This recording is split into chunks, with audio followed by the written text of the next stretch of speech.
प्रश्नावली 2.3 question number 5। Question number 5 कह रहा है बहुपदों px, gx, qx and rx के ऐसे उदाहरण दीजिए। आपको उदाहरण देने हैं जो विभाजन एल्गोरिथम को संतुष्ट करते हो। ठीक है, उसमें तीन आपको क्वेश्चंस दे रखे हैं, उसी का ही पार्ट है। क्वेश्चन नंबर 5 के तीन पार्ट है। एक कह रहा है घात px इजिकल्स टू घात qx, इसका उदाहरण दो। ठीक है, इनके एग्जाम्पल आपको देने पड़ेंगे। दूसरा कह रहा है घात जब qx इजिकल्स टू rx कब होगी, ऐसा कोई एग्जाम्पल दो। ये कह रहा है घात जो rx है वो 0 के बराबर कब होगी, ऐसा कुछ एग्जाम्पल दो हमें। तो सबसे पहले हमें पता करना जरूरी है कि विभाजन एल्गोरिथम क्या है। विभाजन एल्गोरिथम ये क्या है? ये ऐसी ये है px इजिकल्स टू gx गुणा qx, मीन्स भाज्य इजिकल्स टू भाजक गुणा भागफल प्लस rx शेषफल के बराबर। उसमें एक कंडीशन होती है, जो आपका rx है वो 0 के बराबर हो सकता है एंड घात rx की जो घात होती है वो हमेशा छोटी होनी चाहिए। घात किससे? gx से। gx के बराबर इसकी घात नहीं हो सकती, इससे हमेशा घात छोटी होनी चाहिए rx की। ठीक, gx आपका क्या है? भाज्य है। चलिए फिर हम पार्ट 1 को सोल्व करते हैं। पार्ट 1 में हमारे सामने कंडीशन क्या है? घात px इजिकल्स टू घात qx ये बराबर कब होगी। कहने का मतलब है अगर इसकी घात 2 है तो इसकी भी घात 2 होनी चाहिए। तब हम एक एग्जांपल लेते हैं।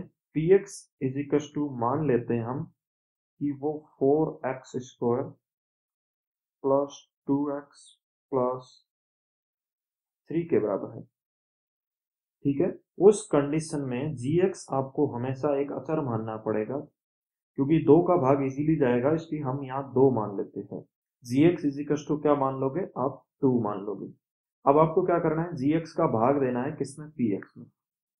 चलिए फिर 2 का भाग देते हैं 4x square plus 2x plus 3, तो कितनी बार जाता है?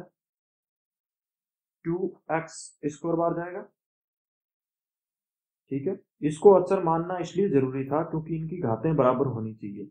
अगर मैं किसी x का भी घात देता तो उसकी उतनी घात कम कर देता ये, इसलिए यहाँ कुछ भी x का मल्टीपल नहीं आना चाहिए, हमेशा अचर होना जरूरी है। तो अगर चर कुछ भी हुआ, x की घात अगर 1 भी हुई तो इसकी घात उतनी कम कर देगा।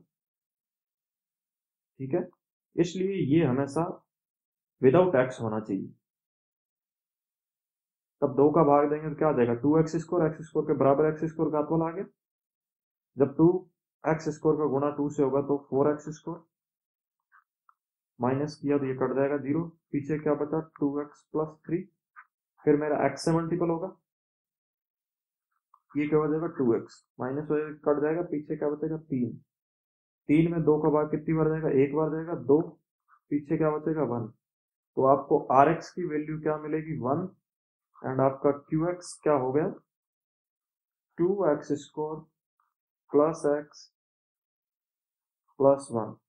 तो हो गई घात बराबर qx की और आपकी px की घात बराबर हो गई, दोनों ही x स्क्वायर में आ गए। तो ये था हमारा पार्ट 1।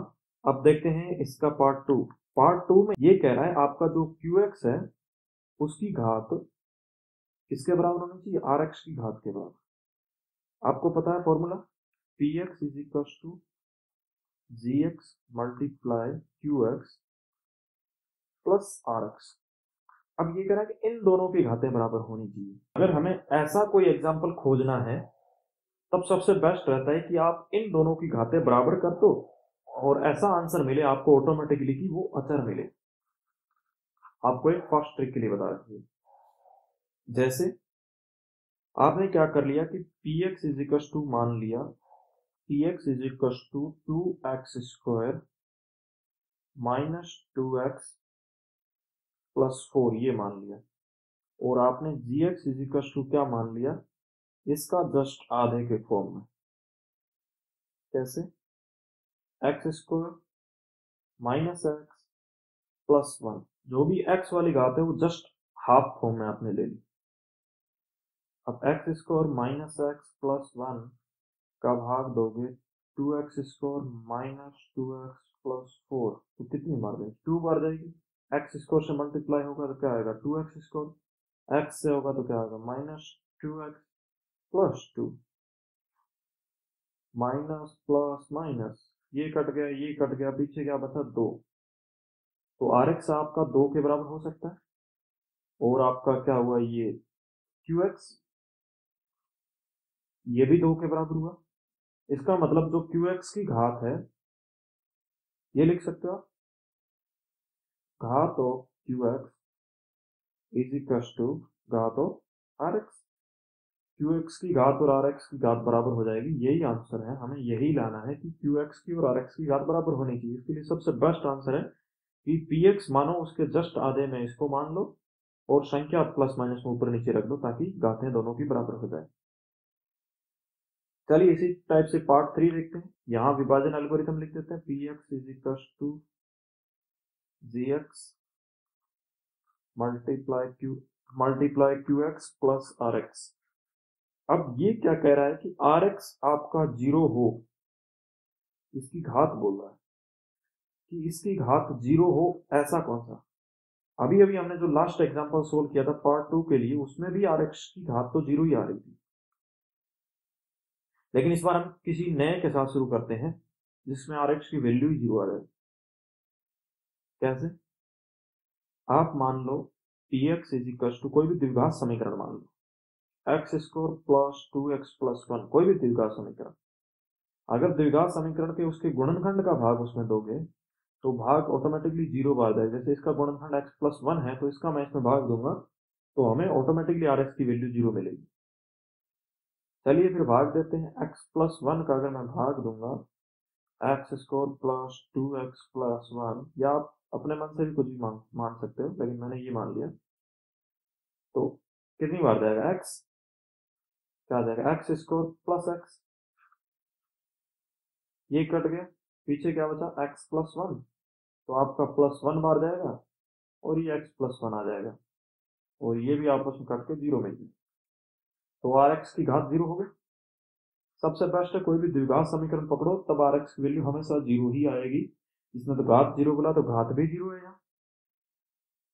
अगर कुछ सेंस फल अगर अचर में रहता, जैसे 1 2 3 4, तब भी आपकी उसकी घात क्या रहती? घात तब भी 0 रहती है x की। तो ये था आपका एग्जाम्पल कि Rx इज इक्वल टू 0 कब होता है। धन्यवाद दोस्तों एमओम स्टडी से जुड़ने के लिए। और नेक्स्ट जो हमारा रहेगा वीडियो रहेगा वो प्रश्नावली 2.4 के क्वेश्चंस पे रहेगा, क्योंकि 2.4 की थ्योरी कुछ है नहीं। 2.4 आपके लिए ऐसिक है, जो बंदा अपने मन से अगर करना चाहे क्वेश्चंस को तो सोल्व कर सकता है, क्योंकि वो किसी एग्जाम में आने वाले हैं नहीं। तो हमारा जो नेक्स्ट वीडियो रहेगा वो प्रश्नावली 2.4 पे रहेगा, क्योंकि हमारा जो मोटो है वो आपका किसी भी क्वेश्चंस को हम छोड़ना नहीं चाहते, आपको डिटेल में आपको सॉल्यूशन देना चाहते हैं, इसलिए हम प्रश्नावली 2.4 को भी सोल्व करेंगे। धन्यवाद दोस्तों एमओम स्टडी से जुड़ने के लिए।